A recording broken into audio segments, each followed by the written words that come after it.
Hello again, chaps and chapettes. How are we all doing? It is lovely to see you all again. As always, quite some weeks ago now, guys, I brought you a video regarding the visit that I had to my hometown. I think it must have been about 4, 5, possibly 6 weeks ago. And when I returned, I put out a video for you guys about how the very demographic of my hometown, the place where I was born and bred and used to be very proud of coming from, has changed for the absolute worst.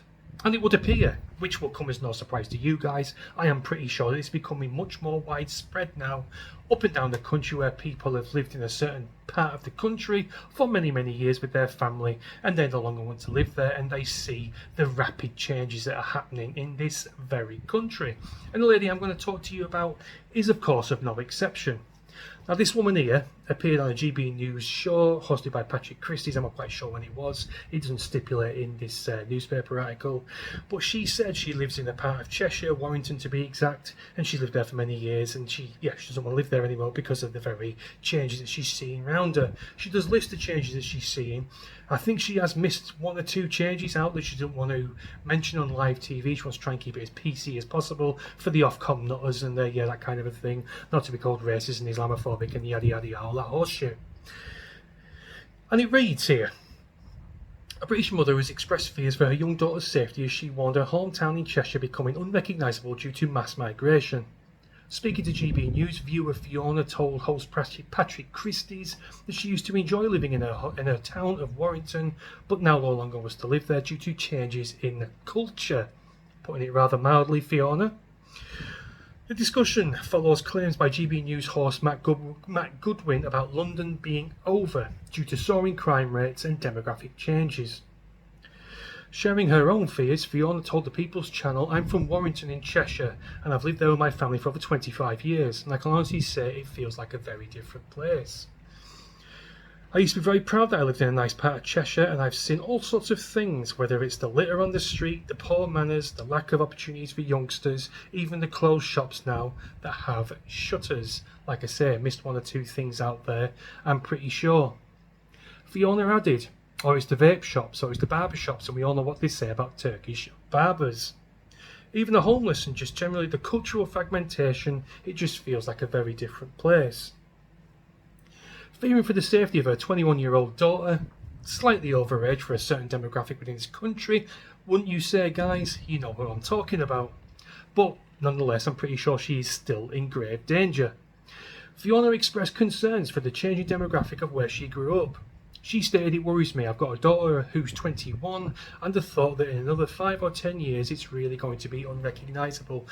I tend to agree with this. A lot of people say, 2063, we're predicted to be a white minority by then.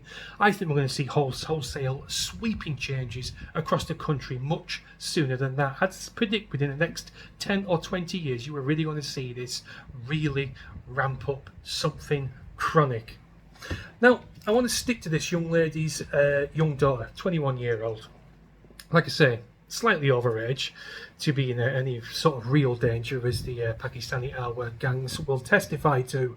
But nonetheless, I am pretty sure that this young lady is a bonny looking lass, and she enjoys doing things that girls her age tend to do, like go out with her friends, drinking, go to the clubs, try and chat up with some boys, do whatever the hell young girls do. I'm way past my prime. What young women do now is probably a lot different than what young women did 25 years ago. But nonetheless, I am pretty sure she dresses accordingly to her looks. I'm not going to say she dresses like a slag or anything like that. I'm just saying she dresses like a woman. Ergo skirts, maybe a crop top or something like that with a belly showing. Now this drives men within a certain demographic in this country, you know who I'm talking about. Apparently it drives them absolutely insane with lust, and they have to have them. I'm pretty sure you've all seen these newspaper articles, and to me, at least when I was growing up, you would be labelled a sex pest, something called a sex pest, if you were driven that wild with insane sexual emotions just at the very sight of another woman's skin. You need deep psychological help. Now, she is quite right. This woman will be open to being groped, whistled at, spoke about, maybe in an Arabic language, quite loudly behind her back. You don't know what the fuck they're saying, but you get the general gist, particularly if she has a skirt on or high heels and she's on the way to town to meet some friends, that kind of a thing. Only just yesterday, I posted in my community tab about them two young girls who went missing in West Yorkshire in the space of 24 hours. Now, the Britain that we all live in now, it's not beyond the realms of possibility that something horrible has happened to these two young girls. If the Pakistani R-word gangs are anything to go by, we are well within our rights to look with scrutiny about when young girls go missing, particularly in that part of the country.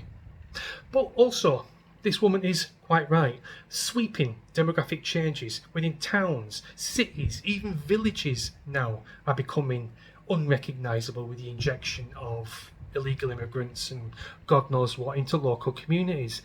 People don't like it, people are starting to notice it, and people, I predict, are going to finally start making a stand when it finally starts to affect them.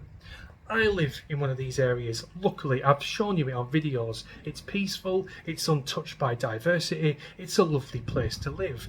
But I am not getting my feet under the table just yet. I predict that we are going to get our fair share of migrants at some point. I can almost guarantee it.